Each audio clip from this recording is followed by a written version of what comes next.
noches y bienvenidos a la estación 33, emitiendo terror desde el sótano del planeta.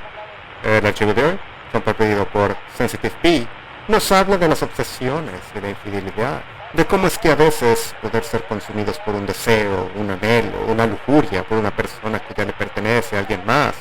Pero entonces nos damos cuenta de que no podemos vivir separados, que la mano del destino necesita ser forzada. Los dejo entonces con Me enamoré con la esposa del vecino. Ella es muy especial. Nunca he sido una persona que haya mantenido muchas relaciones estrechas. Nunca ha sido mi naturaleza dejar que la gente entre en mi vida. Siempre me he caracterizado por ser un observador, por conocer a la gente desde la distancia. Este rasgo es lo que me llevó a involucrarme tanto en la vida de Mónica. Mónica Stephens y su marido Dylan eran mis vecinos y caseros en mi nuevo apartamento. Me acababa de mudar a la ciudad desde mi pequeño pueblo, sobre todo para encontrar trabajo, pero no estaba de más que aquí hubiera muchas más oportunidades de ver gente que en mi anterior residencia. Mi piso no era lujoso, ni mucho menos, pero era perfecto para mí. Vivía en el último piso, con vistas al jardín de la azotea desde mi cocina, y la ventana de mi habitación estaba justo enfrente de la ventana de la cocina de los Stephens, que vivían 2 puertas más abajo. Aunque lo había intentado, nunca había podido ver su recámara, ya que sus gruesas cortinas opacas estaban cerradas a todas horas. Durante la primera semana, después de mudarme, aprendí la rutina de los Stephens. Todas las mañanas, Mónica ya estaba en la mesa de la cocina cuando yo me despertaba a las 6. Se sentaba con la barbilla apoyada en la palma de la mano, la cabeza metida en el libro y los largos rizos rubios cayéndole delante de la cara. Era la cosa más adorable. Cuando Dylan se levantaba, notaba que se ponía rígida ante su presencia. Inmediatamente, él empezaba a regañarla. Pude ver cómo le salía saliva de la boca mientras cerraba el libro de golpe, tomaba las llaves y salía por la puerta. Esto ocurría casi a diario. Si no le gritaba en la cara, se sentaba frente a ella en silencio, comía un tazón de cereal y desaparecía por la puerta. Cuando se iba, no volvía hasta la cena. No sé qué hacía durante el día, pero nunca me preocupé para averiguarlo. Probablemente estaba engañando a Mónica. ¡Ese cerdo! Además, si le seguía, sería menos tiempo el que podría pasar con mi preciosa chica. Hora tras hora, Mónica se sentaba en la mesa de la cocina, inmóvil. La pobre estaba paralizada por el miedo. No la conocía desde hacía mucho, pero sabía que nunca podría dejar que se quedara con ese imbécil. Cuando Dylan llegó a casa, entró, la levantó de la silla y se la llevó a la recámara.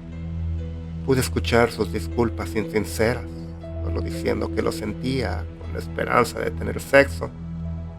Salieron 1 hora más tarde. Él la colocó de nuevo en su silla de ruedas. Veía a Mónica sentada de espaldas a mi ventana mientras su cariñoso marido preparaba la cena. Él cocinaba en aparente silencio, sin hablarle, ni siquiera percatarse de su presencia.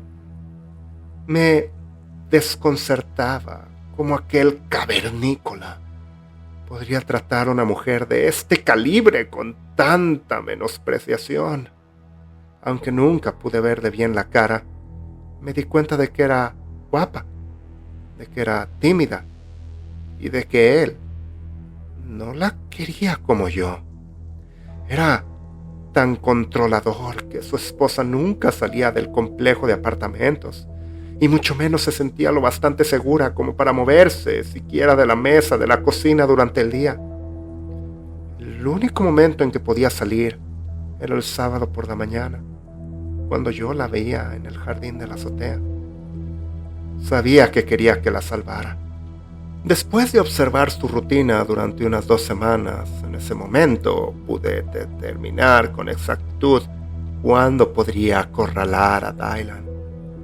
La mañana que planeaba enfrentarme a él, hubo un cambio en la rutina habitual.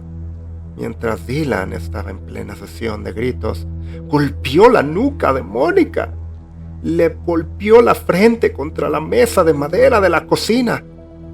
Permítanme decirles, esto me puso en marcha. El resto de la rutina se mantuvo sin cambios, ya que a las 7 a.m. exactamente salía de su apartamento y se dirigía al ascensor. Siguiéndole, a las 7:01 para tomar el ascensor justo antes de que se cerrara, queriendo parecer indiferente. Sonreí cuando entré en el ascensor y me presenté, diciendo que sentía no haberme presentado formalmente desde que me mudé. No había hablado directamente con él cuando firmé el contrato de alquiler, solo con el administrador. Me miró de reojo, así que le tendí la mano con confianza para un apretón. Al final, me la estrechó, con su deslustrado anillo de bodas de plata frío en la mano, y me dijo: «Sí, soy el casero, Dylan». Le dije que había notado la afinidad de su esposa por la jardinería, y le pregunté si le gustaría tener compañía la próxima vez. Lo sé, un poco pronto para ponerse a hablar de Mónica, pero no podía dejar de pensar en ella. Tampoco podía perder más tiempo intercambiando cumplidos con este maldito cavernícola. Fue entonces cuando ocurrió algo extraño. Se dio la vuelta hacia mí y me agarró el antebrazo, apretando tan fuerte que resultaba doloroso. Me empujó a la fuerza contra la pared del ascensor y me dijo: «Escucha, maldita perra, sé que has estado acosando a mi esposa. Quiere que la dejes en paz». La puerta del ascensor sonó y se abrió. Me soltó el brazo y salió sin decir una sola palabra. Atravesó las puertas del complejo hasta su auto y se marchó. Me quedé estupefacto, atónito. ¿Qué diablos había sido eso? Pero había conseguido lo que buscaba, y eso era lo único que importaba. Todo eso de déjala en paz era una mentira tan obvia. Me confirmó que necesitaba mi ayuda. Dylan estaba cada día más desquiciado, y este episodio en el ascensor era la prueba. Subí directamente a mi apartamento, pensando ya en lo que iba a hacer el sábado por la mañana cuando ella llegara a aquel jardín. Ya era viernes por la tarde cuando Dylan volvió a sus escapadas diarias. Esa noche soñé con ella, con voltearla por fin, con ver ese hermoso rostro que ya no se escondía de Dylan, profesarle mi amor y huir juntos. Nos compraríamos una casa de campo para que ella pudiera cultivar un huerto, pero viviríamos cerca de la ciudad para poder ver a la gente juntos.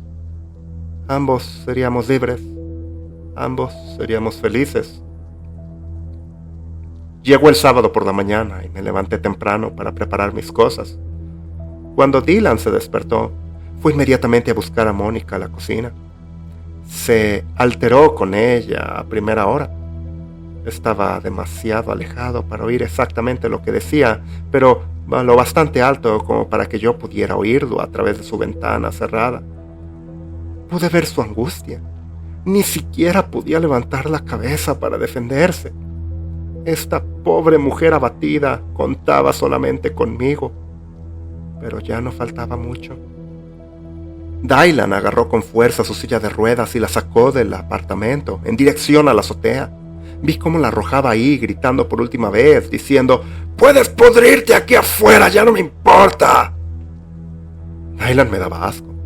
Deseé poder ir corriendo y llevármela en ese momento. Sin embargo, sabía que tenía que esperar a que Dylan se marchara si quería evitar un enfrentamiento. Media hora más tarde, me acerqué al ascensor para poder llegar al jardín de la azotea. Mientras el ascensor subía, respiré hondo. ¿Iba a hacerlo? ¿Confesarle mi amor a esta mujer casada y proponerle que huyéramos juntos de su marido maltratador? Supuse que sí, porque un momento después estaba saliendo del ascensor y entrando en el pequeño pasillo que terminaba con el último obstáculo entre mi amor y yo. Al acercarme a la puerta que daba a la azotea, sentí que empezaba a entrar el aire caliente de verano. Giré el pomo y salí al luminoso tejado. Allí estaba ella, Mónica. Aquel sedoso pelo rubio era reconocible al instante. Se le había caído y le cubría ligeramente la cara, de modo que no podía verme acercarme. Me aproximé despacio para no asustarla, pero mis emociones se apoderaron de mí. La agarré del hombro, la hice girar y cerré los ojos justo antes de declararle mi amor. Pero no obtuve respuesta. Es decir, nada. Ni un jódete, ni un yo también te quiero. Solamente silencio. Abrí los ojos, esperando encontrarme con los ojos de una hermosa mujer. En lugar de eso, me atraganté. No tenía ojos. Habían desaparecido. Tampoco cejas. Las cejas habían sido sustituidas por gruesas costuras negras que sujetaban sus párpados. Sus ojos estaban completamente cosidos. Mis ojos bajaron hasta su nariz. Tenía un gusano colgando de la fosa nasal derecha que se arrastró hacia la izquierda. Era de un color pálido repulsivo, con venas reventadas por toda la piel. Luego bajó hasta la boca. Bien, estaba cosida y sus labios habían desaparecido, arrancados de su cara. Su boca estaba cosida en una línea, sin sonrisa, sin ceño fruncido, completamente recta y sin emociones. Más allá de eso, sus piernas habían desaparecido por completo. Esperaba que estuviera intacta. Sabía que estaba en una silla de ruedas, pero sus piernas parecían haber sido amputadas. Se estaba pudriendo a dentellas sin haber sido cauterizada de nada. No podía seguir mirando. Corrí hacia el pasillo que llevaba al ascensor y vomité cuando cerré la puerta detrás de mí. Corrí a mi apartamento, cerré la puerta con llave y me quedé en posición fetal, sollozando. Sentí una pérdida y una rabia indescriptibles. ¿Qué le había hecho a mi hermosa futura esposa? La había mutilado y pensaba que iba a dejar que se saliera con la suya. No tenía más armas que un enorme martillo de una vieja caja de herramientas que tenía debajo del fregadero. Me dirigí al apartamento de Stephens y rompí el pomo de la puerta con el martillo. Pateé la puerta. Quería vengar a mi amor. El apartamento tenía una atmósfera tan grotesca, tan depravada, mucho más inquietante de lo que jamás hubiera imaginado. Entré por la puerta y sentí el olor a carne podrida que se filtraba de las paredes. La única luz provenía de la singular ventana de la cocina, aquella a la que había mirado tantas veces, aquella que nunca había imaginado que albergaría este horror acechando en los lugares que no podía ver. Justo al lado de la ventana, fuera de la vista que podía ver desde mi apartamento, había un gancho para carne, y ahí, en la penumbra del apartamento, colgaba la pierna izquierda de Mónica. ¡Iba a comerse su pierna! Casi vomito sobre la mesa de la cocina, pero no me atrevía a irme. Por mucho que mi cerebro me dijera que huyera, mis pies seguían llevándome más adentro del apartamento. Entré a su recámara. Salpicaduras de sangre seca manchaban las paredes y el suelo. Parecía bastante descolorida. ¿Cuánto hacía que la había matado? Sabía que no había pasado mucho tiempo, pero creo que durante todo el tiempo que llevaba viviendo en este apartamento, ella había estado muerta. Miré por la ventana de mi apartamento cuando volví a entrar en la cocina, imaginando lo limpia que había estado mi mente hacía tan solo unas horas. Empecé a sentir pánico. Quería llamar a la policía. Tenía pruebas irrefutables contra Dylan. No solo Mónica estaba desplomada en el tejado, sino que su apartamento era una escena del crimen sorprendente y completamente incriminatoria. Antes de intentar conseguir ayuda, sabía que tenía que llevar a Mónica a un lugar seguro. Salí de la cocina y me dirigí a la puerta principal, pero entonces se oyó una voz justo al otro lado de la puerta. ¿Qué demonios? Gritó Dylan. Rompió la rutina. No tenía ninguna posibilidad de huir. Volví a meterme a la recámara y me deslicé en silencio hasta el cuarto de baño anexo. Oí sus pasos cada vez más cerca mientras amenazaba. Tengo una pistola. Sea quien sea, tengo una pistola. Era hora de vengar a Mónica. Le oí entrar en la recámara. Agarré el martillo con la mano y salí corriendo del cuarto de baño y le di un golpe. Le di directamente en la sien izquierda y gritó retorciéndose de dolor. Solté el martillo y huí a mi apartamento con la adrenalina a tope durante todo el camino. Lo único en lo que podía concentrarme era en quitarme su sangre de encima. Cuando la policía registró el apartamento, la escena les sorprendió. No fui yo quien les llamó, sino otro inquilino del pasillo. Cuando terminé de lavarme y de deshacerme de mi ropa ensangrentada, la policía ya había encontrado a Mónica. Vinieron los forenses y envolvieron su frágil cuerpo. La levantaron y se había ido. Ni siquiera pude despedirme. 2 días después fui a su funeral a cajón cerrado. Fue un asunto bastante publicitado, dado lo brutalmente torturada que había sido. Me quedé en la parte de atrás y después del entierro me fui. Con el auto lleno de todo lo que tenía, dejé la ciudad. Aún sueño con ella, con bailar en la cocina, con cómo podrían haber sido nuestras vidas, con su hermoso rostro cosido. Ay, Mónica, te va a encantar mi nueva casa. Es la casa de campo que siempre quisimos. No puedo esperar a recogerte pronto. Nos vemos entonces.